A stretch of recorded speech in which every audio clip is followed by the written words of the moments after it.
tuko hapa katika eneo la Ipogolo ambalo TANROADS tunategemea kuanza ujenzi wa karavati katika eneo hili, ikiwa ni maboresho ya hili daraja la Ipogolo. Na ujenzi huu TANROADS tumeona tufanye kutokana na changamoto za wingi wa maji unaotokea katika eneo hili, na ikizingatiwa kwamba kuna taarifa mwaka huu kunaweza kuwa na zile mvua za El Nino.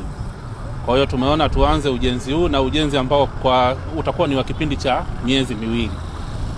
Sasa tunashauri wakati wa ujenzi watumiaji wa barabara hii, hasa wale wa magari makubwa na vyombo vingine vya moto, sisi kama TANROADS tumeona kuanzia wakati wa ujenzi watatumia barabara ya mchepuko, ambao kwa watu wanaotoka mkoa wa Mbeya na nchi za kusini mwa Afrika watatumia njia ya mchepuko ambayo itaingilia barabara ya kwenda Ipogolo Kilolo kutokea daraja la Tagamenda, na barabara baadaye kurudi barabara ya Tanzamu na kuendelea na safari.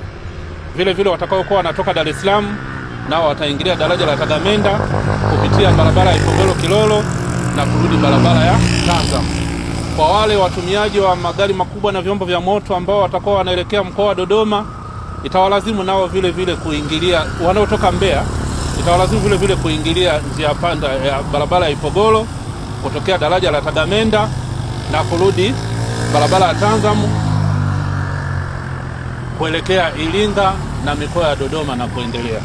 Kwa hiyo sisi kama TANROADS tumezingatia masuala yote ya usalama, ikiwa ni pamoja na kuweka vibao, na tumeshatoa elimu kwa wananchi, hasa watumiaji wa vyombo vidogo vya moto kama bajaji na pikipiki, kwamba wakati wa ujenzi watupe ushirikiano ili tuweze kukamilisha kazi hii kwa wakati. Anaitwa Darajani.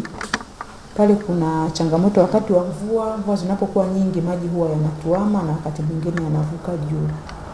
Changamoto hiyo iliwasilishwa kwa mfadhili wa mradi ambaye ni Benki ya Dunia, ambaye anafadhili mradi wa Ipogolo Kilolo, na akaiona ina uzito na akaikubali kuitolea fedha.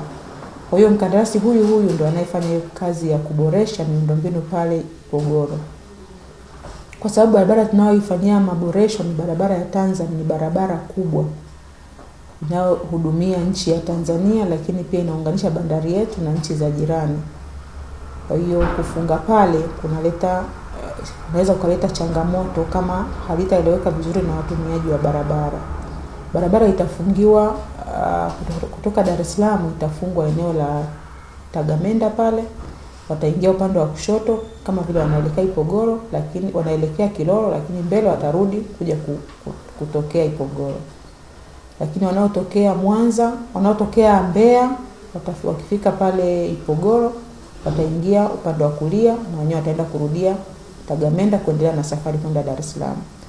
Tuna njia panda ya kuja Iringa mjini ambayo iko pale Darajani. Pale Darajani magari yanayotoka Dar es Salaam au yanatoka Morogoro kuingia Iringa mjini yatakuja mpaka Darajani pale, ataingia kulia, ataingia Iringa mjini, na yanayoenda Dodoma vile vile. Yanayotoka Iringa mjini au yanaenda Morogoro au wanaenda Mbeya au wanaenda